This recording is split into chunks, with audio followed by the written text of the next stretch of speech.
नमस्कार, मैं हूं अतुल चौरसिया। आपका खर्चा आपकी चर्चा, हफ्ता दर हफ्ता हम एक बार फिर से लेकर आए हैं न्यूज़ लॉन्ड्री का हिंदी पॉडकास्ट एनएल चर्चा।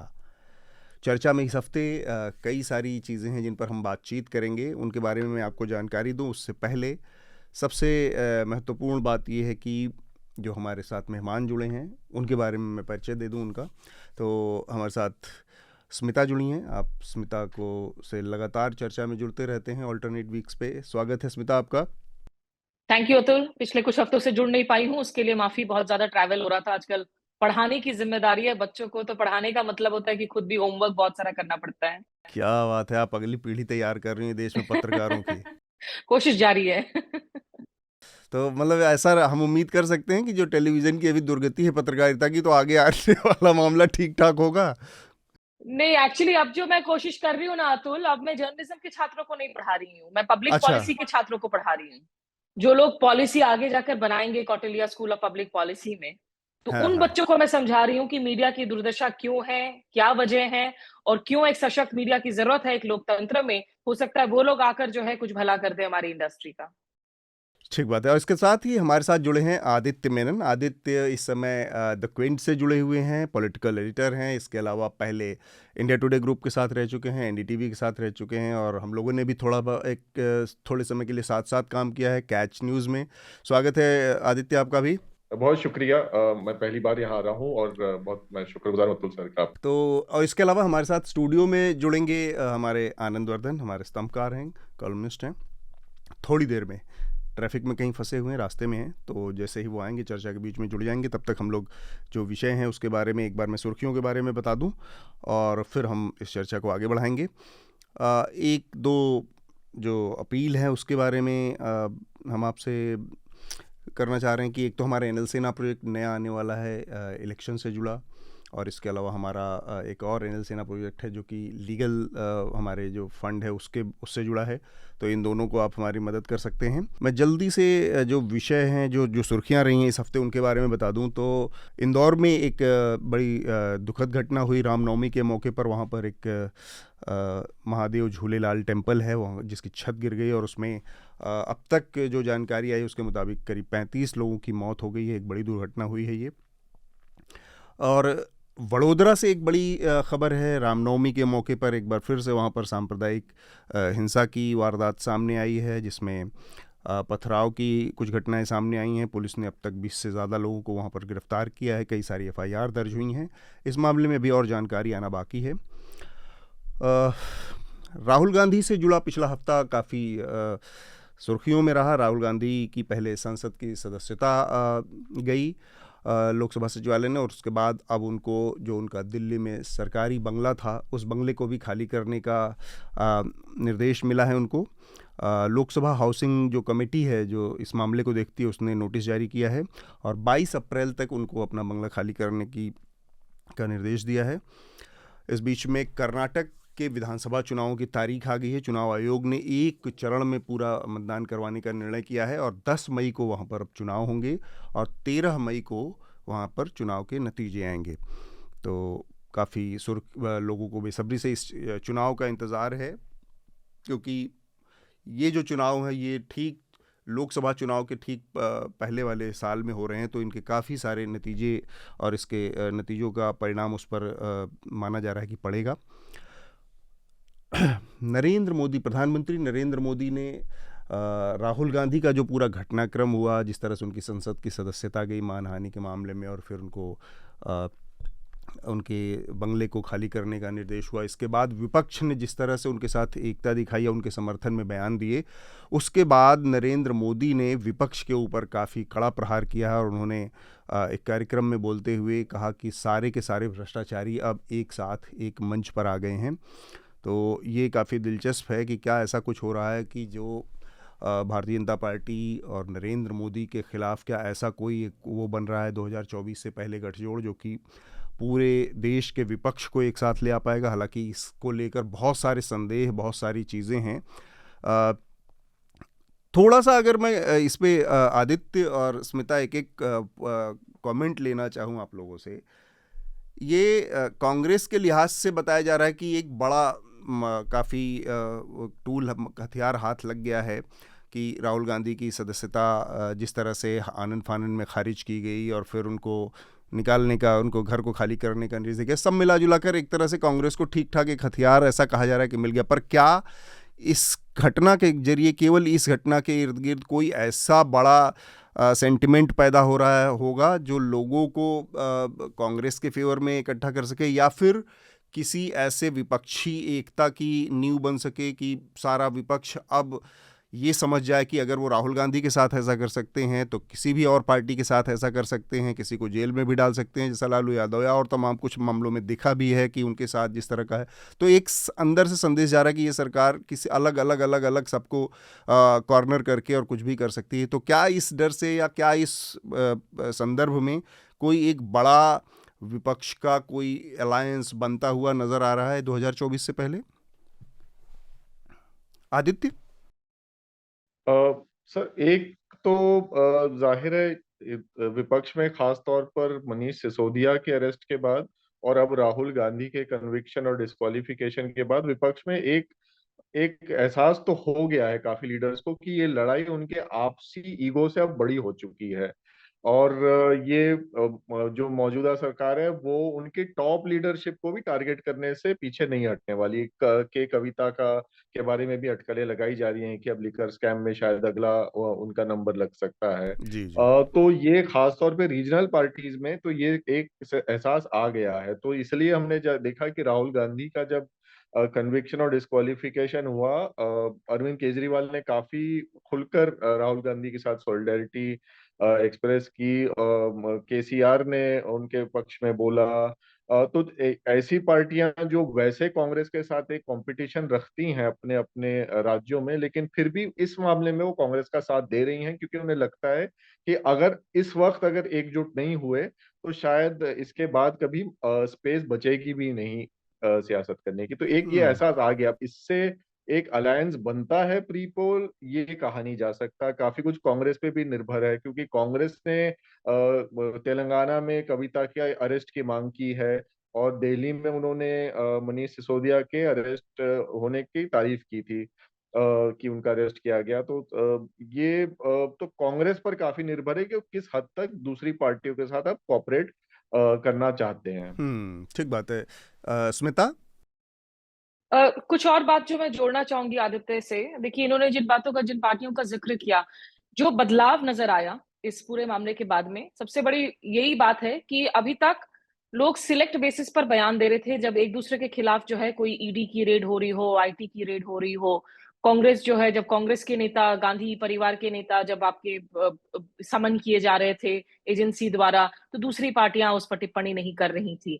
जब सत्येंद्र जैन या मनीष सिसोदिया जाते हैं जेल में तो उस पर कांग्रेस जो है चुप्पी साध लेती है। या तृणमूल कांग्रेस में लगातार जिस तरीके से एजेंसियां जो हैं उनके कई मंत्रियों को उसकी जांच की गई है, उसमें भी जो है हमने देखा कि चुप्पी साधी हुई थी। तो एक ममता बनर्जी का, अरविंद केजरीवाल का, सबका एक साथ आकर बयान देना, और उसके बाद आज आम आदमी पार्टी की तरफ से भी जो है जो उन्होंने एक कैंपेन शुरू किया है, मोदी हटाओ देश बचाओ। हालांकि उसको लेकर भी मुझे कुछ रिजर्वेशंस है, कुछ कुछ पोस्टर्स को लेकर, क्योंकि जब आप निजी रूप पर घात करते हैं, खास करके नरेंद्र मोदी पर, तो वो हमेशा बैकफायर करता है और उसका फायदा जो है वो बीजेपी को मिलता है। तो अगर आप मोदी जी की शिक्षा की डिग्री को लेकर अगर आप पोस्टर्स लगाएंगे तो मुझे लगता है कि उसमें जो है विपक्ष को ज्यादा नुकसान ही नजर आएगा। बीचे कुछ दिनों में जैसे हाँ, तो ये जो बात है कि देखिए विपक्ष के नेता एक साथ आए हैं अब, लेकिन कांग्रेस पर डिपेंड करेगा कि कांग्रेस किस हद तक, क्योंकि काफी विपक्षी नेताओं ने समर्थन देते वक्त ये कांग्रेस को बात खरी खोटी सुनाई कि देखो ये बात समझ लो कि आप अगर हमारे पार्टियों के खिलाफ जब कार्रवाई हो रही है तो चुप्पी साधे रहोगे तो इस तरह से काम तो चलेगा नहीं। दूसरी बात अगर आप देखें, जो वीर सावरकर को लेकर राहुल गांधी लगातार बड़े तल्ख टिप्पणियां करते हैं, एक खबर आई कि उद्धव ठाकरे बड़े नाराज हो गए महाराष्ट्र में, क्योंकि वीर सावरकर की एक अलग छवि है और वो बड़े असहज हो गए उसको लेकर। तो शरद पवार को जो है उसमें मध्यस्थता करनी पड़ी और सूत्रों के हवाले से जानकारी आई कि राहुल गांधी का जो पोजीशन है सावरकर पर वो बदला नहीं है, लेकिन अगर उनके साथ आने वाले दलों को इससे थोड़ी असहजता महसूस होती है, तो वो कुछ मेलो डाउन करेंगे या टोन डाउन करेंगे। तो विपक्ष के लिए ये निश्चित रूप से मुझे लगता है एक डू और डाई मोमेंट है, लेकिन इस मोमेंटम को 2024 तक वो आगे रख पाएंगे या नहीं, या आने वाले चुनावों तक ही। अभी अलग-अलग राज्यों में जो चुनाव होंगे, अभी स्टेट उसमें भी है, सारी हाँ। पार्टियां अपनी राजनीति करेंगी स्टेट इलेक्शंस में। तो एक यूनाइटेड मोमेंटम रख पाएंगे या नहीं अभी 14 महीनों तक, वो तो there is many a slip between the cup and the lip, जैसा हम कहते हैं राजनीति में। पिछले 3-4 एक हफ्ते के दौरान देखा जाए तो अरविंद केजरीवाल जो कि दिल्ली के मुख्यमंत्री हैं, उन्होंने बहुत तल्ख टिप्पणियां की हैं, प्रधानमंत्री के ऊपर निशाना साधा है।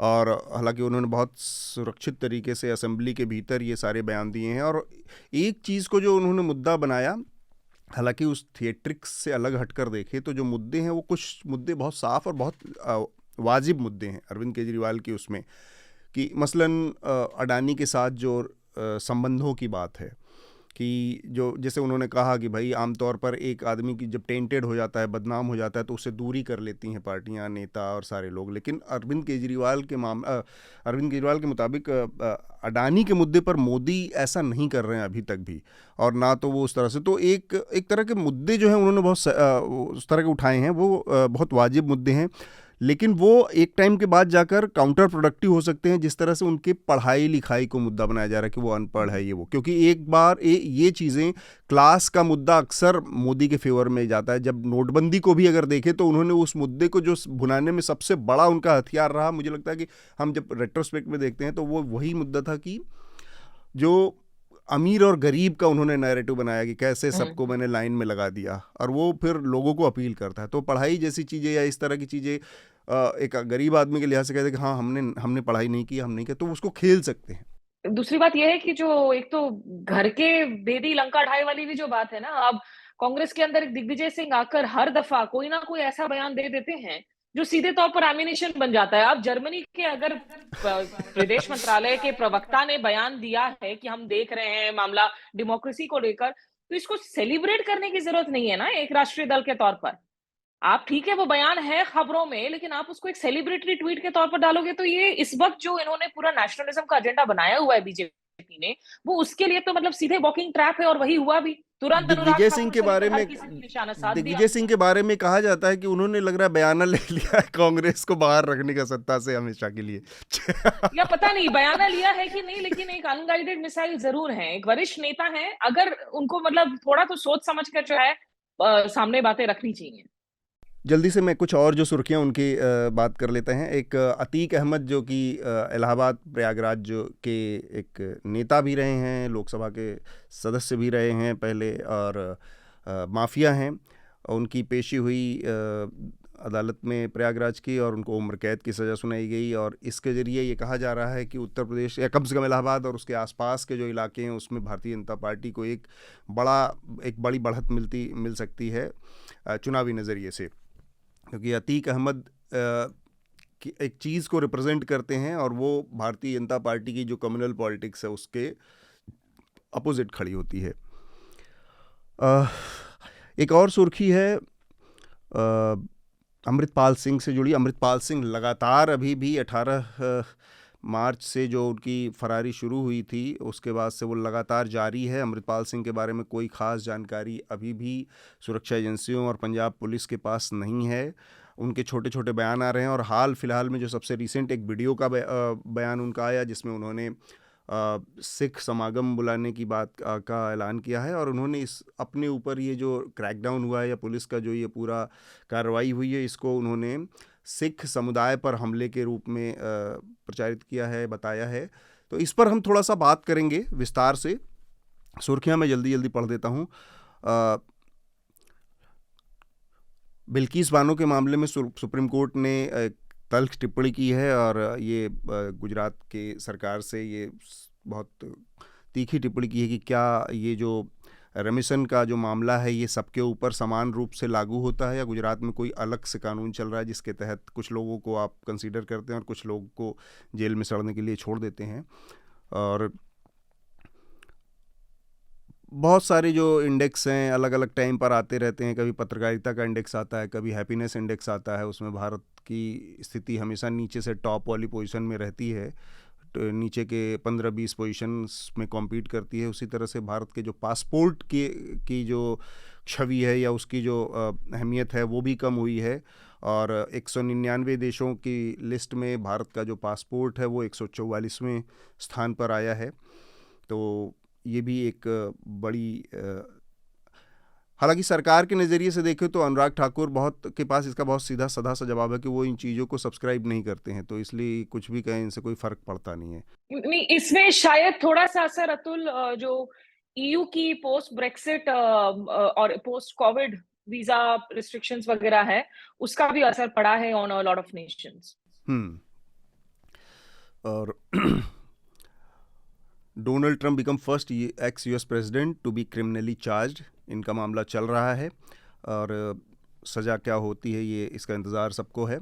तो हम अपनी चर्चा को अब शुरू करते हैं। सबसे पहले जो कि आदित्य भी हमारे साथ जुड़े हैं और आदित्य ने बहुत एक्सटेंसिवली इस इशू को कवर किया है जो कि अमृतपाल सिंह का मसला है, और संयोग से मैं भी 2-3 हफ्ते पहले अमृतपाल सिंह से मिला था। तो आदित्य, ये जब शुरू हुआ क्रैकडाउन, और मैं एक तो ओवरऑल आपका पहला नज़रिया जानना चाह रहा हूँ चर्चा में कि अमृतपाल जिन परिस्थितियों में जो उसका पूरी पॉलिटिक्स का उदय होता है और फिर जो इस क्रैकडाउन के बाद जिस तरह से अमृतपाल अभी तक सबको चकमा देने में कामयाब रहा है, इस सब को मिलाकर अमृतपाल के बारे में, उसकी पॉलिटिक्स के बारे में आप क्या अपना नज़रिया बना पाते हैं? अमृतपाल का जो राइज रहा है वो पिछले 1 साल में ही रहा है। इससे पहले वो दुबई में थे और तकरीबन जब ये दीप सिद्धू की मौत हुई तो उसके बाद ये एकदम से वापस पंजाब आ गए और वारिस पंजाब दे को टेक ओवर कर लिया। टेक ओवर को भी कुछ दीप सिद्धू के रिश्तेदार और करीबी दोस्त डिस्प्यूट करते हैं। तो लेकिन जिस तरह से सिख सियासत में और खास तौर पे एक राइट विंग पंथिक सियासत में अमृतपाल को एक्सेप्ट कर लिया गया है, टॉप लीडर जो बहुत सालों से लगे हुए हैं इस मुहिम में, ये काफी चौंकाने वाली बात थी, क्योंकि लोग की ये अमृतपाल की कोई बहुत ज्यादा रिलीजियस ट्रेनिंग भी नहीं रही है। तो लोगों को काफी डाउट हुआ था उस वक्त कि अमृतपाल की ये के राइज के पीछे क्या वजह है। जाहिर सी बात है, पंजाब में कोई भी वारदात होती है तो या तो इल्जाम इस तरफ की एजेंसियों पर लगता है या उस तरफ की एजेंसियों पर लगता है। तो अमृतपाल की राइज के पीछे भी दोनों तरफ पर इल्जाम ऐसे लगाया गया था, अटकलें दोनों तरफ को लेकर थी। लेकिन जिस तरह से अमृतपाल उसके बाद उन्होंने अपना एक पॉलिटिक्स खेला है, पंजाब में काफी सारे मुद्दे हैं ऐसे जिनके वजह से लोगों में गुस्सा है, चाहे वो वाटर टेबल का मसला हो, ड्रग्स का मसला हो, बेअदबी का मसला हो, और अलग अलग तरह से एक इन सब पे आंदोलन चलते आ रहे हैं। अमृतपाल ने जो एक नई चीज करी है वो ये है कि सब सारे इश्यूज को एक साथ जोड़कर कह दिया कि ये सारे मुद्दे जो हैं वो पंजाब में एक सिखों की नस्लकुशी की तरफ जाने वाला नस्लकुशी की तरफ ले जाने वाले ट्रेंड्स हैं। तो वो एक नई बात अमृतपाल ने कर दी थी, और जाहिर है जब कोई ऐसा नैरेटिव खड़ा करता है तो ये एक एस्केलेशन की तरफ जाना काफी हद तक लाजमी ही हो जाता है। तो अभी अब जो अमृतपाल ने जो लेटेस्ट 2 वीडियो निकाले हैं जिसमें दोनों में उन्होंने सरबत खालसा यानी जो सारे सिख कम्युनिटी के एक समागम की डिमांड की है, वो भी एक उस एस्केलेशन के तरफ ही एक कदम माना जा सकता है। क्योंकि इस क्रैकडाउन के बीच में अगर पूरी सिख कम्युनिटी उनके कहने पर इकट्ठा हो जाए तो फिर लड़ाई सिर्फ वारिस पंजाब दे और सरकार के बीच में नहीं होगी, बल्कि एक कॉमन सिख और सरकार के बीच में भी हो सकती है। तो अमृतपाल अब उसको एक फर्दर एस्केलेशन की तरफ कोशिश कर रहे हैं। फिलहाल तो ऐसा लगता है आने वाले 2 हफ्ते बहुत अहम होंगे पंजाब की सियासत में। ये बात ठीक है, लेकिन अमृतपाल का कितना असर है, क्या है ये इन चीज, अगर ये कोई जिस तरह के उन्होंने सिख कम्युनिटी की जो बैठक या समागम की बात कही है सरबत खालसा की, ये इससे भी पता चलेगा बहुत कुछ। लेकिन ग्राउंड पर अमृतपाल के गांव में, जो जल्लूपुर खेड़ा गांव है अमृतसर के आउटस्कर्ट पे, वहाँ पर उसके आसपास हमने जो पाया तो कोई ऐसा बहुत ज़्यादा ग्राउंड सपोर्ट या लोगों के अंदर अमृतपाल को लेकर किसी तरह का जोश, उत्साह, ऐसी कोई चीज़ नहीं देखने को मिली। ये संभव है कि ये जो परिस्थितियां हुई, जो बनी हैं अब, इसकी वजह से, क्योंकि ये जो समय है, ये समय भी ऐसा है कि सोशल मीडिया पर वहाँ पर बहुत सारी चीज़ें, एक इको चैम्बर भी बन जाता है और वहाँ पर लगता है कि बहुत सारी चीज़ें हो रही हैं, प्लस जो डायस्पोरा है, सिख डायस्पोरा, उसमें इसको लेकर ज़्यादा हल्ला मचाया बनिस्बत भारत में जो हल्ला गुल्ला हुआ इसको लेकर। तो उसके बाद ऐसा हो सकता है कि कुछ उनके लिए सपोर्ट, ग्राउंड सपोर्ट बढ़ाओ। मैं और एक चीज़ इसके अलावा, इससे आगे का एक सवाल और आदित्य आपसे समझना चाह रहा हूँ कि जब पहली बार जो क्रैकडाउन हुआ, सारे लोग पकड़े गए, उनके चाचा, उनके जो साथ के थे जितने बॉडीगार्ड, सब लोग पकड़े गए।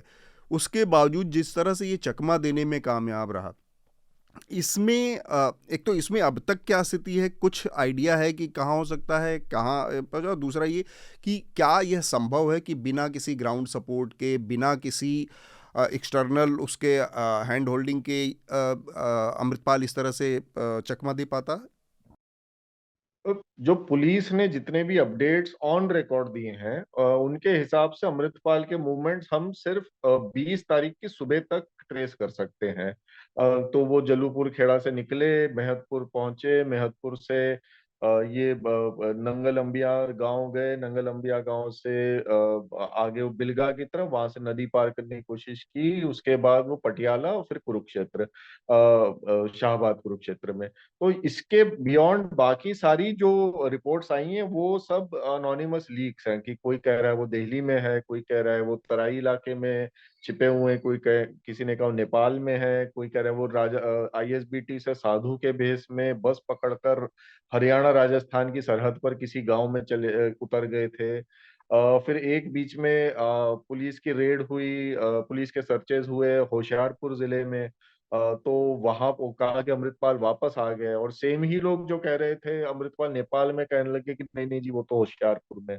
तो कोई औपचारिक तरह से कुछ कुछ कह ही नहीं सकते कि 20 तारीख के बाद अमृतपाल असल में गए कहाँ पे। तो लगभग पिछले 10 दिन के इनके मूवमेंट्स के बारे में पुलिस की तरफ से कोई ढंग का बयान आया नहीं है, ना कोई सीसीटीवी आई है। तो लेकिन अब कम से कम ये वीडियो से तो अब हम लोग ये यानी ये अज्यूम कर सकते हैं कि वो जहां पर भी हैं एक रीजनेबली किसी अपनी सेफ्टी को लेके मुतमईन है, कि वो अब एक के बाद एक वीडियोस निकाल रहे हैं, और वीडियोस भी क्योंकि वो जत्थेदार और पंजाब सीएम भगवंत मान के बीच की नोकझोंक के बारे में रेफर कर रहे हैं, तो हम ये भी उससे पता लगता है कि वीडियो 28 तारीख के बाद का ही है। तो पिछले कम से कम 28 और 29 तक अमृतपाल फ्री थे और सेफ थे अपने सेफ जहां हैं। पर भी थे। तो कम से कम इतना हम कह सकते हैं बेस्ड ऑन करंट इंफॉर्मेशन।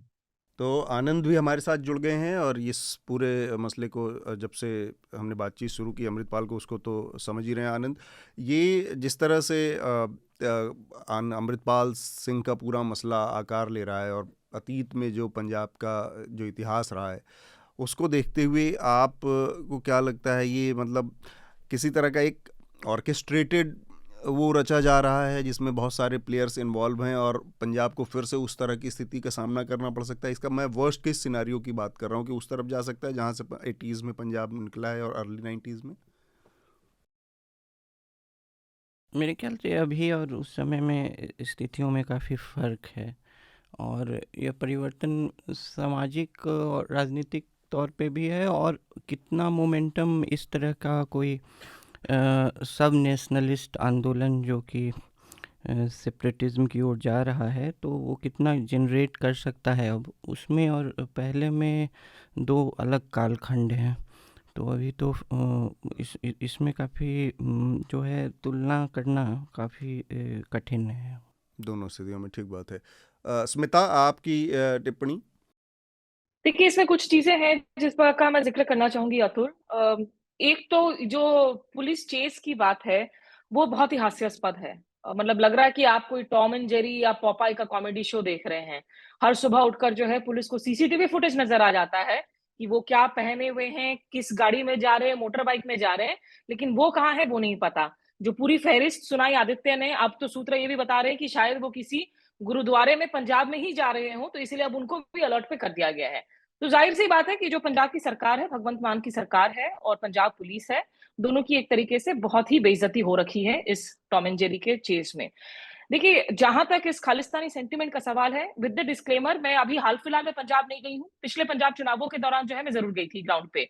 मैं जितने भी लोगों से बात कर रही हूँ, आप खुद भी होकर आए हैं, आपने भी खुद इसका जिक्र किया, फीलिंग असेसमेंट यही है कि ये इसका अगर इन्फ्लुएंस देखें आप इस शख्स का, तो ज्यादातर ये मोगा के आसपास कुछ हद तक होगा। बहुत ज्यादा ग्राउंड सेंटिमेंट नहीं है। लोगों की जो जख्में हैं, जो यादें हैं 80 और 90 के दशक के मिलिटेंसी की, वो अभी भी ताजा हैं, और वो कतई नहीं चाहेंगे कि इस तरह के जो है एक मूवमेंट को फिर से हवा दी जाए। तो एक लार्ज सेंटिमेंट भी नहीं है। अगर राजनीतिक तौर पर भी देखें, शिरोमणि अकाली दल या सिमरनजीत सिंह मान जैसे किरदारों को छोड़कर ऐसा नहीं है कि अमृतपाल सिंह जैसे किरदार अगर कल को पंजाब चुनाव में आ जाए तो वो चुनाव जीत लेंगे। इलेक्टोरल सेंटिमेंट्स भी नहीं है। लेकिन एक वैक्यूम जो जरूरी बात है, जिसका जिक्र आदित्य ने भी किया, राज्य में इसमें कोई शक नहीं है कि आज की तारीख में देखिए पंजाब के युवाओं को बरगलाना आसान है, क्योंकि वहां वैक्यूम है। वहां आज की तारीख में कोई नए इंडस्ट्रीज नहीं आ रहे हैं। वहां किसी तरह की जॉब्स की जो ऑप्शंस हैं वो बड़ी दिनों दिन श्रिंक करती जा रही हैं। खेती बाड़ी के लिए भी हरित क्रांति के बाद से बार बार जो है कोई क्रांति हो नहीं पाया है। मैं जब पिछले चुनावों के दौरान भी मैंने पूरे पंजाब का दौरा किया था, जगह जगह गई थी मैं, कॉटन बेल्ट से लेकर कंजर्वेटिव बेल्ट तक में। हर जगह युवाओं के अंदर एक फ्रस्ट्रेशन जरूर है, जो ऐसा नहीं है कि भगवंत मान की और आम आदमी पार्टी की सरकार आने से ये फ्रस्ट्रेशन कम हो गया है। तो एक एलिमेंट हो सकता है जिसको प्रगलाने की कोशिश की जाए, लेकिन इसमें बड़ी बात यह है अतुल कि इसमें किसी को दो राय नहीं होनी चाहिए कि अमृतपाल सिंह का जो अप्रोच है वो एक क्रिमिनल सिंडिकेट का अप्रोच है, कोई रिलीजियस ऑर्थोडॉक्सी नहीं है। अमृतपाल सिंह आपकी जो है वो कोई कंजर्वेटिव कैरेक्टर इस तरीके से नहीं है कि जिसमें उसको बहुत धार्मिक ग्रंथों की कोई जानकारी हो। और रिलीजन जिस तरीके से इस तरह के सिचुएशंस में वैक्यूम में हवा देकर लोगों को जोड़ सकता है या बरगला सकता है, वो क्राइम सिंडिकेट। अगर आप ड्रग्स एडिक्शन सेंटर में जो है आप वेपन्स लाने की कोशिश कर रहे हैं, प्राइवेट मिलिशिया रेस करने की कोशिश कर रहे हैं, वो अलग एफर्ट है।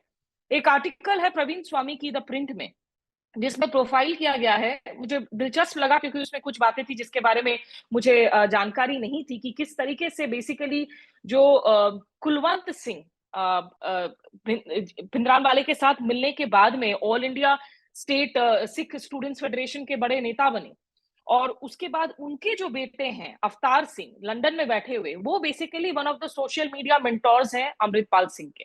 तो एक तो लंदन में, कनाडा में जो सिख डायस्पोरा है, उनमें कुछ सेक्शंस जरूर हैं जिनमें ये हवा बार बार जो है इसको हवा दी जाती है इन सेंटिमेंट्स को। दूसरी बात है, कल क्विंट की एक आर्टिकल में एक वाजिब आर्ग्यूमेंट जरूर किया गया था, मैं लेखक का नाम भूल रही हूँ, कि ये आप इसको डिनाई नहीं कर सकते हैं कि इसमें पाकिस्तान और आईएसआई की तरफ से जो है बार बार साजिशें रची जाती हैं, क्योंकि जब आप सिख सेंटिमेंट की बात करते हैं, सेसेशनिस्ट सेपरेटिज्म की बात करते हैं, तो वो सिर्फ और सिर्फ भारतीय पंजाब पर ही आखिर क्यों वो बैठता है, जाकर वहीं तक सीमित क्यों रहता है? क्यों पाकिस्तान पंजाब की जो है सेसेशन की बात नहीं करते हैं ये खालिस्तानी समर्थक? तो इन तमाम परिदृश्य में मुझे लगता है कि अमृतपाल सिंह को निश्चित रूप से पिछले कुछ महीनों में अचानक से एक लार्जर देन लाइफ की कल्ट स्टेटस दी गई है, मीडिया के जरिए भी, जितने वो बड़े नहीं हैं। और पुलिस ने कार्रवाई करने में देरी जरूर की है। जब से वो वापस आकर पहले किसान आंदोलन में जुड़ने की कोशिश की और वापस आके बयान देने लगा, काफी महीनों का गैप रहा उसके खिलाफ कार्रवाई करने में। तो पंजाब पुलिस को निश्चित रूप से जवाबदेही तो उनकी बहुत बनती है कि आखिर वो कर क्या रहे हैं, और ये फुटेजेस तो मिल रही है लेकिन उसको आप पकड़ नहीं पा रहे हैं। पर मिलिटेंसी का इस वक्त तुरंत मुझे लग रहा है ये जो नैरेटिव है कि 80-90 के दशक में डिक्लाइन हो जाएगा, उसकी चांसेस अगर हैं भी तो कम नजर आती है मुझे। बहुत कोई डोमिनेंट सेंटिमेंट नजर नहीं आता है।